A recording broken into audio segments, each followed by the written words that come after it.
सुख येईल पण कधी हे कुणालाच माहिती नाही. आणि म्हणून जीवन जगताना हे ध्यानात ठेवा. आणि म्हणून सांगतो, चिंतन करल तेवढं थोडं आहे, पण हे पंढरीचं महात्म्य तुम्हाला माहित असावं. ती यमुना तिथं वाहू लागली, गोपाळ तिथं बसले, गोपाळपूर झालं, गोवर्धन थांबला तो डोंगर झाला, आणि ती गायी होत्या तिथं विष्णुपद स्थापन झालं. पण सरस्वती म्हणली होती, ती म्हणली मी कुठे जाऊ. तिला सांगितलं तू मी आता उभा आहे, तू त्या समोर माझ्या जाऊन थांब, ज्यावेळी सुट्टी मिळेल त्यावेळी मी काय करेल, संध्या करण्यासाठी तुझ्याकडे येईल. आणि संध्या करायला आली का तुझ्या स्नानानं संध्या करून मी माझं पुढचं कर्म करेल. आणि म्हणून ती सरस्वती ज्या ठिकाणी थांबली, ती पंढरपूर पासून पूर्वेचा भाग, आता ते गाव देगाव काहीतरी देगावच आहे ना पलीकड, तिथे एक वडा आहे, तिथं संध्यावळीचं मंदिर आहे, संध्यावळी देवी म्हणून. पंढरीनाथ पांडुरंग संध्या करायला जायचा म्हणून त्या संध्यावळी तिला नाव पडलं त्या देवीला. तिथून एक पाणी वाहतं थोडस, आणि त्या वड्यामध्ये जाऊन विरतो. ती सरस्वती आहे बरं, देणार. पण किती जणाला माहित आहे मला माहित नाही. पंढरपुरात सरस्वती आहे, यमुना आहे, चंद्रभागा आहे, आणि हा वैकुंठाधिपती पंढरीचा असणारा तो जगाचा मालक पांडुरंगाच्या आणि विठेवर उभारला म्हणून विठ्ठलाच्या रूपाने इथं उभा आहे. आणि त्या पंढरपुरामध्ये आज आपण आहोत. आणि त्या पंढरीनाथाला निरोप देऊन आपण आज आपल्या घरी जाणार आहोत. आणि म्हणून केलेल्या अट्टहासाची गोडी अखंड राहावी, आणि म्हणून आपण शेवटचा गोड व्हावा यासाठी केला होता अट्टहास, शेवटचा दिवस गोड व्हावा म्हणून आज हा शेवट आपण निरोप समारंभ या यात्रेचा करत असताना प्रत्येकानं आठवणीतलं गोड मनोगत मांडावं. आम्ही चुकत असलेलंही मांडावं, बरोबर असलेलंही मांडावं, आणि एकमेकाला न भांडता निरोप द्यावा, यासाठी अट्टहास आहे. आणि ह्या अट्टहासाला तुम्ही साथ घातली, शतशः मी तुमचं ऋण व्यक्त करतो. कारण तुम्ही साथ घातल्यामुळं वेळेमध्ये आणि वेळेच्या आधी जादा तीर्थ घेऊन आपण परत आलो बरं. कारण एकच म्हटलं, मी आता सांगितलं मायबापाचं, पण माझ्यासारखा दरिद्री कोण नाही हो. ज्या मायबापासाठी सगळ्याला रोज सांगतो अट्टहास करा, मलाच ते नाही वाटायचं. मला बी दुसऱ्याच मायबाप बघितलं वाटतं, मला बी असते तर. कारण आई नाही त्याला काहीच नाही, बाप नाही त्याला शाप आहे म्हटल्यासारखं. आणि म्हणून मी सांगतो अनुभव, आईची इच्छा होती सगळी यात्रा करावी, म्हणून मी सगळ्याला अक्का आई म्हणत येतो. आणि तुमच्यामध्ये मी माझ्या अक्काला बघतो, आज तुम्ही मला सोडून जा म्हणून वाईट वाटत. सगळ्यांना मी अण्णा आबा काय तर म्हणतो, त्याच्यामध्ये मी बापाला बघतो, माझ्या दादाला बघतो, तुम्ही आज सोडून जाणार पुन्हा पोरका. आणि म्हणून सारखा अट्टहास करतो, जुळवतो, महिना दोन महिने एक एक एक एक एक मोती जोडत असताना त्याची कधी माळ बनते आणि कधी माझी यात्रा जातो. तो हार गळ्यात आहे तोपर्यंत किती पळतो तुमचं तुम्हाला माहित आहे. तुम्ही आला काहीच वाटत नाही, पण आज पाय उचलायचे बंद झाले. घरी आमच्या घरची मी लक्ष्मी साथ घालते, घरचं सांभाळते, म्हणून मी पुढे जातो. आणि तीच रोज म्हणते तुम्हाला काम होईना, पण यात्रेत किती पळतो, किती काम करतो, तिलाही माहित आहे कसं होतंय ते कळत नाही. हे जीवन आहे. आणि हा गोड समारंभ करत असताना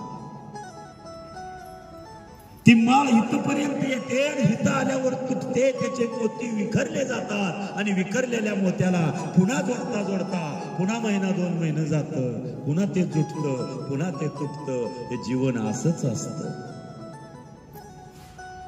म्हणून या जीवनावर ना कधी रुसावे ना कधी हसावे.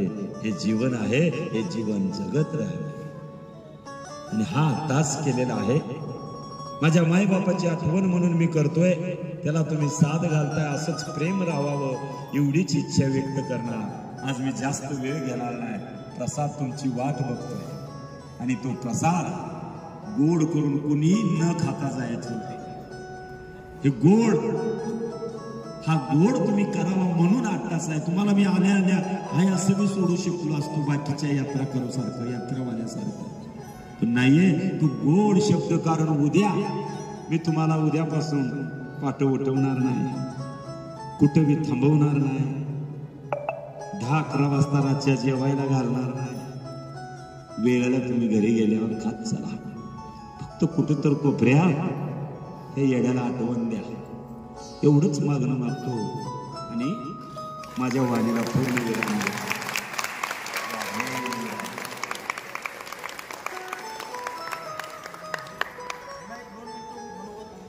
आणि हा यात्रेला निरोप देताना तुम्हाला जे वाटलं, मी आताच म्हणलं, गोड वाटलं, कडू वाटलं, चुकलं असेल तेही सांगा, मला बदलता येईल, बरोबर असेल तेही 1-2 मिनिटं तुमची काही मनोगत मांडा, म्हणजे आम्हाला ते पोच होईल म्हणायचं. आणि ती पोच घेऊन आम्ही पुन्हा पुढच्या कार्याला लागू. ज्यांना इच्छा आहे त्यांनी बोलावं आणि आपलं मत मांडावं.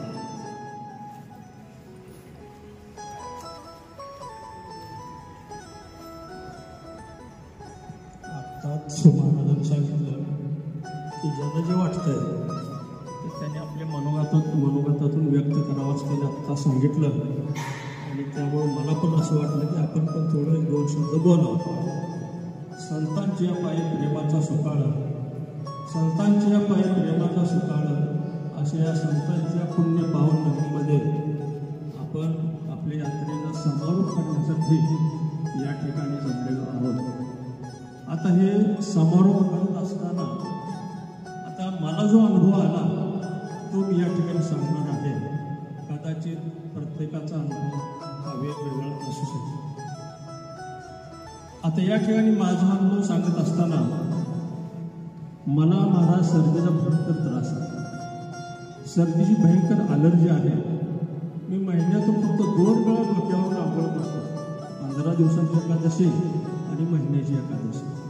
इतर वेळेस जर आंघोळ केली तर मला भयंकर म्हणजे सर्दीचा त्रास होतो आणि तो होऊ नये म्हणून मी सोलापूरचे जे डॉक्टर आहेत त्यांच्याकडून औषध गोळ्या घेऊन आलो होतो. पण काय महाराजांनी जी जादू केली मला हेच काय समजत नाही. रोज गरम पाण्याने आंघोळ करतोय आणि इथं महाराजांनी 11 तारखेपासून म्हणजे आज जवळजवळ 13 दिवस झाले आपल्या यात्रेला. 13 दिवसामध्ये एकदा सुद्धा काही सर्दी त्रास झाला नाही. आणि विशेष म्हणजे 23 वेळा आंघोळ घातली रामेश्वरला. आता म्हणलं आज काय आपलं खरं नाही, आज आपल्याला दवाखान्यात ॲडमिट झाल्याशिवाय ते तर नाही. पण काय महाराजांच्या जवळ जादू आहे काय मला माहीत नाही. कदाचित दैवी शक्ती असू शकेल आणि त्यामुळं महाराज एक शिव सुद्धा आले नाही वाढ काय तुमची जादू केली देव झाले. आता हा माझा अनुभव दुसरा एक अनुभव सांगतो बायकोच्या संदर्भात. यात्रेला येण्याच्या अगोदर सर 10 दिवस मी सोलापूरला ट्रीटमेंट होतो बायकोची. 3-4 दवाखाने का आजार काय झोपल्याला उठतोच नव्हतं. आता जायच तर कसं शेवटी मला असं वाटलं ना आपण घरीच करावं यात्रेला जाण्यासाठी. वैतागून गेलो होतो, झोपल्याला उठतच नव्हती. सोना उठवायला यायचं तरी मी तिथं मुरगाळून झोपायचं. मला भयंकर राग आला होता आणि मी 10 तारखेला महाराज ठरवलेलं होतं की आज फोन करून महाराजांना सांगायचं महाराज आमचं 2 तेवढं काही करा पण रद्द करा. काय देव झाली गोष्ट महाराजांचाच मला फोन आला. मला भयंकर आनंद वाटला. अरे वा म्हणला असा असा आपण सांगायच्या अगोदर महाराजांचा आपल्याला फोन आला. मग आपण आता महाराजांना सांगूया की आमचं दोघांचं तेवढं कॅन्सल करा. पण महाराजांनी 3रं सांगितलं. सर म्हणजे 4 सीटं कमी झाली तो आणि जर कोण मिळत असलं तर बघा पैसे आपण नंतर घेऊया असं सांगितलं. मी शांत झाला तर काय करा आपलं दुकान कसं मांडायचं. त्यांनीच आपल्याला सांगितलं असं. शेवटी मनामध्ये गर्दी काय होईल ते होईल. काय भगवंत करत ते करत असं म्हणलो आणि जायची तयारी केली. कारण कसं आम्ही दोघांनी दुसरी 6 माणसं तयार केली होती. आम्ही 2 राही झाली 6 आणि 10 माणसं थांबली जात होते. आणि म्हणून मीच माझ्या मनामध्ये निश्चय केला काय असेल ते असं भगवंताचं जायचं म्हणून निर्णय केला आणि त्या यात्रेमध्ये सामील झालो. आता याच्या पुढचं मला असं सांगायचं आहे की आमची बायको सकाळी 9 वाजता सोनं उडवायच्या. उठवल्यानंतर चहा प्यायला बोलवायच्या एका रूम दुसऱ्या रूममध्ये. तर तिकडं बोलवल्यावर सुद्धा जात नव्हती, पायाच बोलवले धुवा लागला. आणि महाराजांनी काय जादू केली, पाताळ घेऊन गेलं 550 पायऱ्या उतरून गेली, वल्या पडल्या आली होते. महाराज काय दैवी शक्ती आहे तुमची, आणि दैवी शक्ती अशीच राहत नाही तर मला ये रे माझ्या मागे उद्यापासून असं होईल. या ठिकाणी आपण जेवढे यात्रेकरू आले प्रत्येकाचं काय ना काय दुःख आहे. आपण काय पैसे दिले यात्रा करायसाठी फक्त आलो नाही, आणि माझ्या मनात वेगळंच दुःख आहे. तुमच्या प्रत्येकाच्या मनात काही ना काही दुःख आहे, काय ना काही अडचण आहे, काय ना काही वेदना आहे, जाणीव आहे, आणि ते संतही आपल्याला सारखंच. आणि आपल्याला असं वाटतं की देवधर्म करावं, आणि मग ते थोडं का होईना पण तो कमी होईल. आणि यासाठी आपण फक्त आलो, नुसतं मंदिरं पाहण्यासाठी आलो नाही. मंदिर काय कुठेही पाहायला मिळतात, पण महाराजांच्या या यात्रेमध्ये आल्यानंतर आपल्या मनातलं जे दुःख आहे, जे वेदना आहे, त्या सगळ्या संपलेल्या आहेत. तुम्ही म्हणजे कसं काय सांगताय, न सांगता कळे गुज ते महाराजांच्या जो अंतर्ज्ञानी आहे. मला सांगा, मी प्रत्येकाने सांगायचं आता माझी अडचण काय आहे, महाराजांना काय माहिती आहे, किंवा तुमची प्रत्येकाची अडचण काय आहे महाराजांना काय माहिती आहे. पण ज्या लोकांनी यात्रेकरूंनी महाराजांचं चिंतन आपण लोक शांत ठेवून ज्यांनी ऐकलंय, त्या प्रत्येकांच्या स्वतःच्या भाग्याने आपल्यावर माझं दुःख होतं. महाराजांना कसं काय कळलं, मी तर महाराजांना सांगितलं नाही, महाराजांचा भाग गेला कसं काय, या बाबतीत प्रत्येक आपल्या जो चिंता आहे, आपली जी अडचण आहे, आपली जी सोडवणूक आहे, ती महाराजांनी चिंतनाच्या माध्यमातून केलेली आहे. त्याची साक्ष आपल्याला प्रत्येकाला आलेली असली पाहिजे. जर तुम्ही प्रामाणिकपणानं मन शांत चिंत शांत ठेवून चिंतन घेतलेलं असेल तर प्रत्येकाचं दुःख महाराजांनी कमी केलेलं आहे असं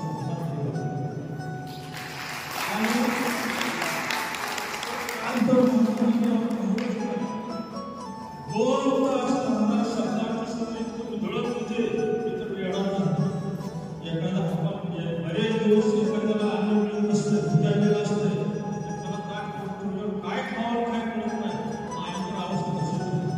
आपण इतके शब्द डोळ्या लागलेले आहेत, इतकं डोळ्या लागलेले आहे, काय खावं काय आता साठवून ठेवावं असं माझ्या अवस्थेला थांबावून गेलो. आणि चिंतन झाल्या पहिल्यांदा महाराजांचं काय घडलं, त्यांच्या विद्वत केला, काल पण सराव केलाय, आज पण सराव केला. शेवटी जात एवढंच सांगेन की एक तारी संगे एक रूप झालो, एक तारी संगे एक रूप झालो. आम्ही महाराजांच्या चिंतनाने धन्य झालो, धन्य झालो.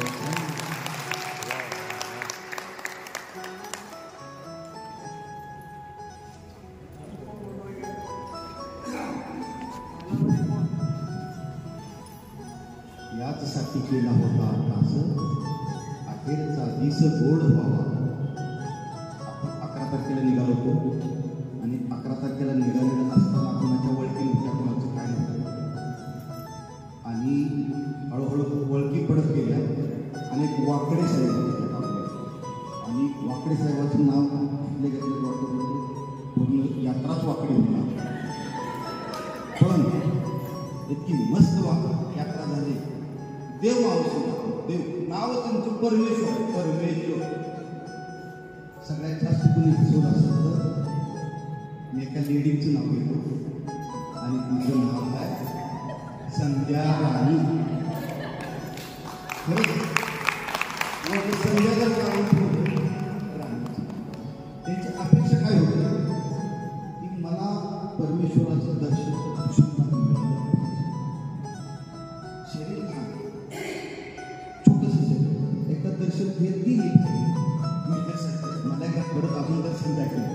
आता मी कुठं तरी बसून परत दर्शन घ्यायचे, आणि सगळ्याच्या शेवटी राहायचे.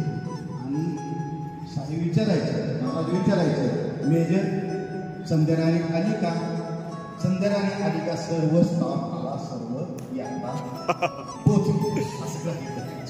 त्यानंतर बऱ्याच जयश्री आहेत, अनुराधा आहेत, इकडे जाधव होते. बऱ्याच लोकांनी खूप आनंद घेतला. आपण एका ठिकाणी थांबलो होतो, फुगडी खेळलो. त्यावेळी आपण किती वर्षाचे होतो? 5-6 वर्षाचे होतो. पण ऍक्च्युली आपलं वय काय होतं? 50. लेडीज 20 वर्ष अगोदर होतो. कारण म्हणणारा माझा 48 होतो, 2 वर्ष वाढवलं मी. म्हणून लेडीजचं वय 30 वर्ष, 50 वर्ष असं धरून चालतं. पण ज्यावेळेला आपण खेळ खेळत होतो, फुगडी खेळत होतो, त्यावेळेला आपलं वय किती होतं? 5 वर्ष, 6 वर्ष. किती आनंदाच्या टोही आनंद खूप खूप आनंद घेतला, खूप मजा येते. आता जाता जाता सांगेन मी तुम्हाला जे दाखवलं जातं ना ते तुम्ही बघितलं पण आम्ही असं आम्हाला जे दाखवलं जातं ना ते आम्ही बघतो, पण जे दाखवलं जात नाही ते आम्ही बघतो. ते कसं? शुद्ध बीजा पोटी फळ रसाळ गोमटी. कोणाला उद्देशून बोलतो? शुद्ध बीजा पोटी फळ रसाळ गोमटी. फळ कसली असते असायला पाहिजे? रसाळी बी असली पाहिजे आणि गोमटी बी असली पाहिजे. आजकालची फळं बघा, काय फळं गोमटी असतात पण रसाळ नसतात. जे रसाळ असतात ती गोमटी नसतात. पण महाराजांच्या आई वडिलांचा आपल्यावर करायचं, त्यांनी आपल्याला मंगळवेढ्यामध्ये असं फळ दिलंय सर्वांसाठी. मंगळवेढ्यासाठी सोलापूर जिल्ह्याच्या सर्वांसाठी असं फळ दिलंय. ते फळ रसाळी आहे आणि गोमटी आहे. आता त्याला आपल्याला काय फायदा? त्यांची त्याला फळ रसाळी आहे आणि गोमटी आहे. त्यांचा फायदा एकच आपण करून घ्यायचा. त्यांचे विचार जर आपल्या हृदयाशी जपून ठेवलं, त्यांचं विचार जर आपल्याशी सामावून ठेवलं तर आपलं जीवनच रसाळ आणि गोमट होऊन एवढंच तुम्हाला सांगायचं आहे. आणि आपली मंगळवेढा ही भूमी, देवभूमी आणि संत भूमी म्हटलं जातं. आणि त्याच भूमीमध्ये आतापर्यंत जे जगताभाऊ होते, त्यानंतर आपले बाळकृष्ण महाराज वा जगतापेक्षाही जास्त श्रेष्ठ आहे. फक्त एवढंच मंगळवेढा याची किंमत तो माणूस गेल्यानंतर